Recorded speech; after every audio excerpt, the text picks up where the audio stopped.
India इतनी जुरात करे, 93,000 बंदूकें पाकिस्तान से छीनी थी। वही बंदूक 10-10 गोलियों के साथ हमें दे दे, फिर हम देखें पाकिस्तान कैसे लड़ते। ना हमें एटम बम की जरूरत है, ना हमें मिसाइल की जरूरत है। रुकिए, सिर्फ एक सेकंड।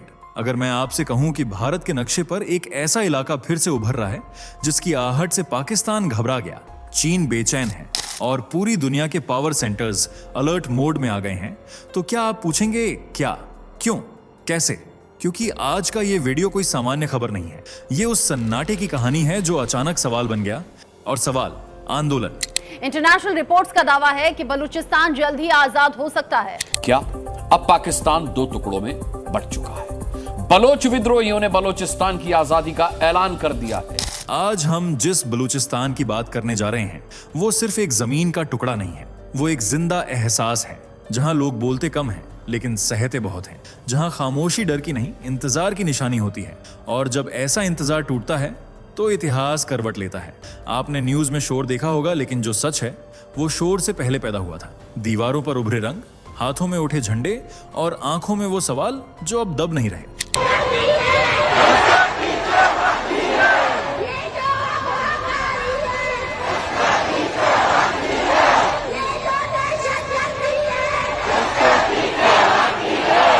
इस वीडियो का मकसद साफ है, आपको वो दिखाना जो हेडलाइंस नहीं दिखाती।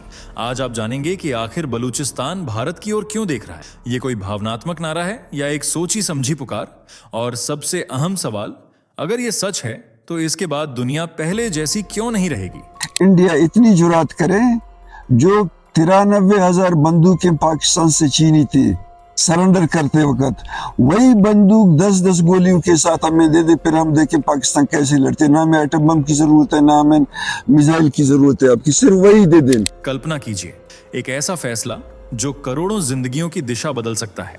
लेकिन सावधान, इस कहानी का हर जवाब अपने साथ 10 नए सवाल लाएगा, और यहीं से आपकी जिज्ञासा की असली यात्रा शुरू होती है, क्योंकि जो आप आगे देखने वाले हैं वो आपको अंत तक बैठने पर मजबूर कर देगा। बलूचिस्तान पाकिस्तान का हिस्सा नहीं है।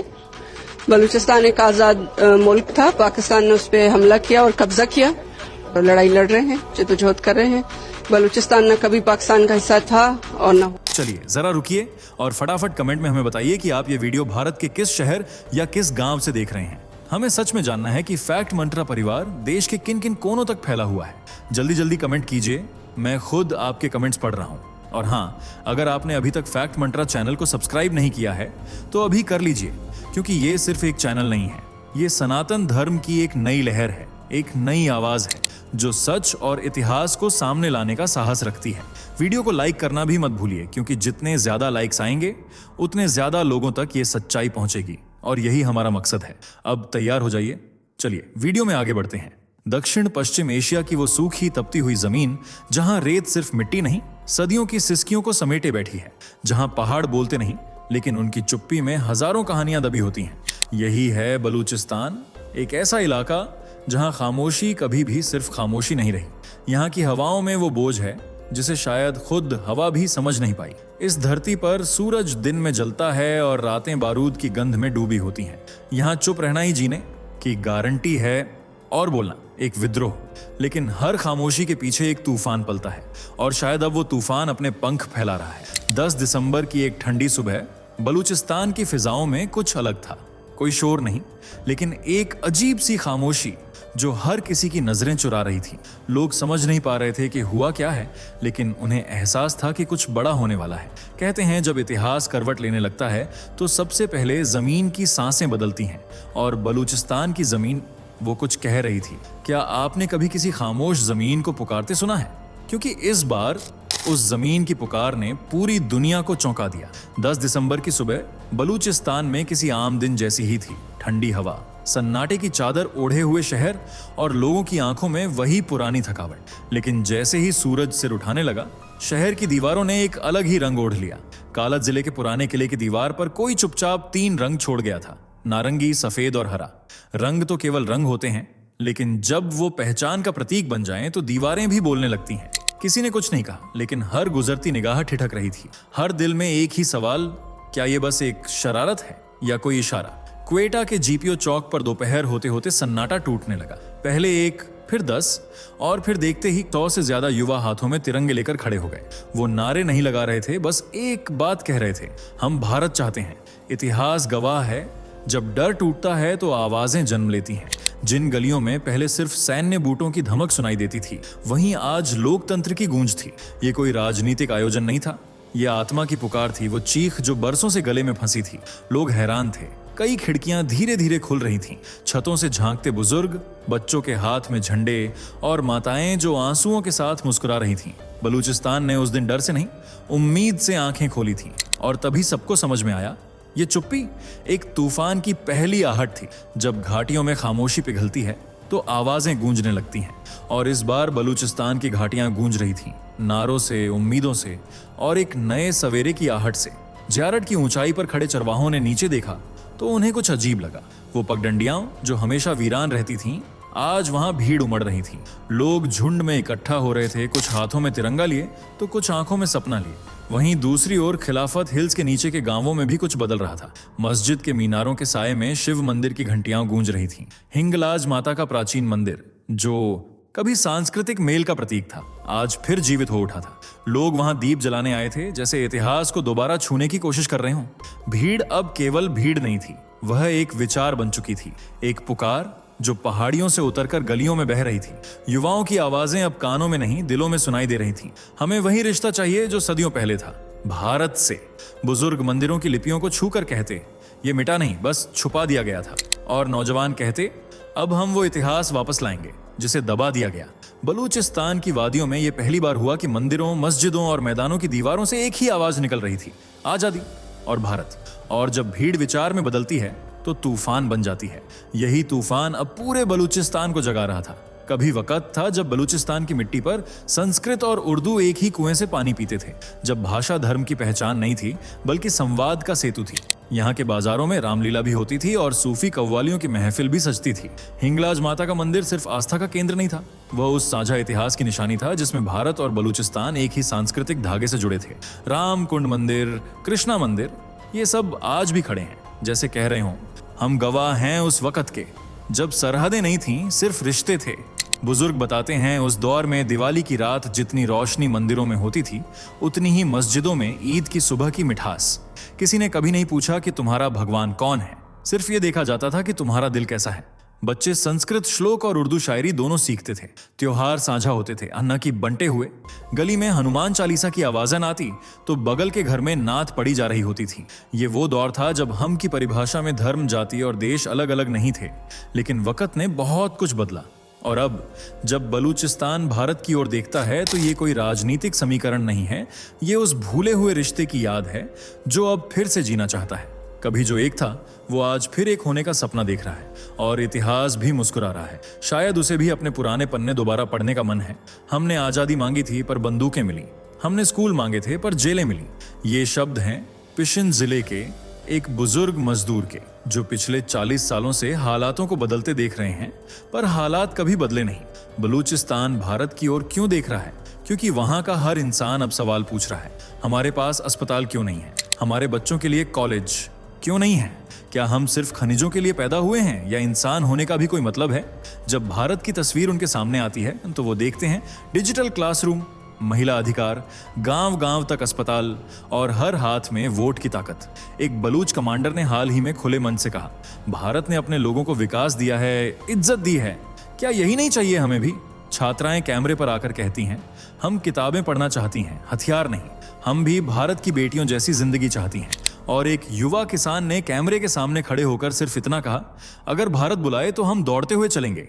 पाकिस्तान में जहां अभिव्यक्ति की स्वतंत्रता एक अपराध है, वहीं भारत में विरोध भी संविधान का हिस्सा है। यही फर्क अब साफ साफ दिखने लगा है।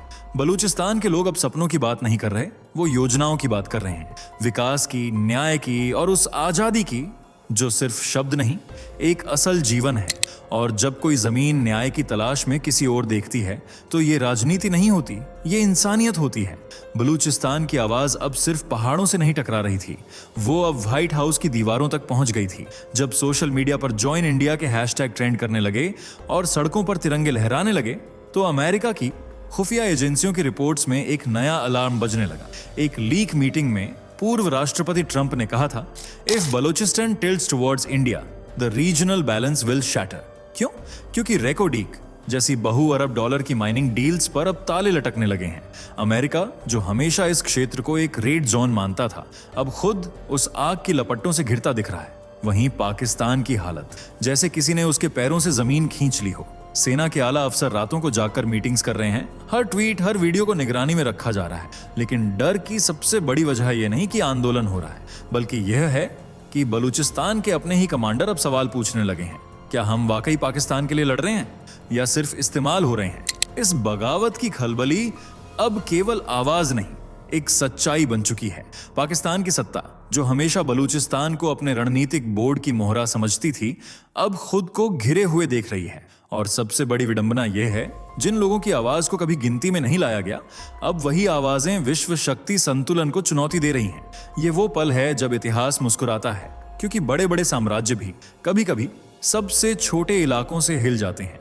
बलूचिस्तान के कच्ची प्लेन मैदान में इतिहास ने पहली बार इंसानों से नहीं, उम्मीद से भीड़ देखी। 3 लाख से ज्यादा लोग, कोई पार्टी, कोई झंडा, कोई नेता नहीं, सिर्फ एक पुकार, हमें भारत चाहिए। और यह भीड़ डर या भ्रम से नहीं भरी थी, ये पहली बार भरोसे से भरी थी। जिस जगह पर महिलाएं सदियों से घरों की चारदीवारी में सिमटी थीं, वहीं आज वे सड़कों पर गा रही थीं। लोकगीतों में आजादी की तानें थीं, आंखों में डर नहीं, आत्मविश्वास था। छात्राएं कैमरे पर कहती हैं, हम वो जीवन नहीं जीना चाहती जहां बंदूकें किताबों से बड़ी होती हैं। हम उस भारत से जुड़ना चाहती हैं जहां सपनों को दबाया नहीं जाता, उड़ने दिया जाता है। बुजुर्ग अपने पोते के हाथ में झंडा देखकर बोले, ये झंडा हमें नया देश नहीं, पुराना रिश्ता याद दिला रहा है। युवाओं ने कहा, हमें ऐसा भविष्य चाहिए जहां हमारे बच्चों को बंदूक नहीं, कलम मिले, जहां स्कूल जेलों से ज्यादा हो। भीड़ में कोई शोर नहीं था, लेकिन हर चेहरा बोल रहा था। और उनकी बातों में सिर्फ राजनीति नहीं थी, पहचान थी, सम्मान था और एक नया जीवन शुरू करने की आस थी। ये वो बलूचिस्तान था जो अब खुद को सिर्फ एक प्रदेश नहीं, एक सपना मान रहा था। और उस सपने में भारत था, शांति थी, शिक्षा थी और सबसे ज्यादा इंसानियत थी। जब कोई जमीन खुद को किसी और से जोड़ना चाहती है, तो सवाल सिर्फ राजनीतिक नहीं होते, वो सवाल होते हैं अस्तित्व, स्वायत्तता और पहचान के। बलूचिस्तान आज भारत की ओर देख रहा है, लेकिन सवाल यह है, क्या भारत भी बलूचिस्तान की ओर देख रहा है? अगर भारत उसे अपनाता है, तो क्या बलूच लोगों को नागरिकता दी जाएगी? क्या उनकी संस्कृति, उनकी भाषा, उनके त्योहार, उनके रीति रिवाज भारतीय संविधान में उतनी ही इज्जत पाएंगे जितनी भारत की बाकी विविधताओं को मिलती है? या फिर क्या यह सिर्फ एक राजनीतिक खेल बनकर रह जाएगा? कुछ विशेषज्ञ कहते हैं, यह एक रणनीतिक अवसर है। बलूचिस्तान का भारत से जुड़ना पाकिस्तान और चीन दोनों की क्षेत्रीय पकड़ को कमजोर कर देगा। पर कुछ सोचते हैं, यह एक बड़ा दायित्व भी है। एक संघर्षरत क्षेत्र को संभालना, वहां विकास पहुंचाना और लोगों का विश्वास जीतना आसान नहीं होगा। लेकिन क्या किसी भी देश के लिए इससे बड़ा गर्व हो सकता है कि कोई जमीन, जिसकी कोई मजबूरी नहीं, सिर्फ भरोसे और इतिहास के कारण जुड़ना चाहती है? भारत के सामने 2 रास्ते हैं, एक चुप रहना और इतिहास को एक और मौका गंवाने देना। दूसरा, आगे बढ़कर न केवल एक भूगोल को, बल्कि एक दिल को गले लगाना। यह सवाल अब सरकारों के बीच नहीं है, यह सवाल अब हमारे, आपके और उन 3 लाख लोगों के बीच है, जो सिर्फ एक शब्द कह रहे हैं, हमें अपनाओ। क्या भारत तैयार है? कल्पना करो, जब बलूचिस्तान की पहाड़ियों पर तिरंगा सिर्फ झंडा नहीं, उम्मीद की पहचान बन जाए। जब मंदिरों की टूटी सीढ़ियों पर फिर से दिए जलें और मस्जिदों से शांति की अजान गूंजे। जब स्कूलों में बंदूक की जगह किताबें हों और कक्षाओं में बच्चों की आवाजें डर नहीं, सपनों से भरी हों। जब लड़कियां बिना घूंघट, बिना डर, खुले आसमान के नीचे अपने हक की हवा में सांस लें। कल्पना करो, जब भारत और बलूचिस्तान के बीच नक्शों की रेखा नहीं, पुल हो, ऐसा पुल जो इतिहास, संस्कृति और इंसानियत से बना हो। जब खेतों में फसलें पाकिस्तान की बंदूकों से नहीं, भारत की बारिश से सींची जाएं। जब कलाकार, लेखक, कवि और शिक्षक फिर से पहचान पाए अपने अस्तित्व को।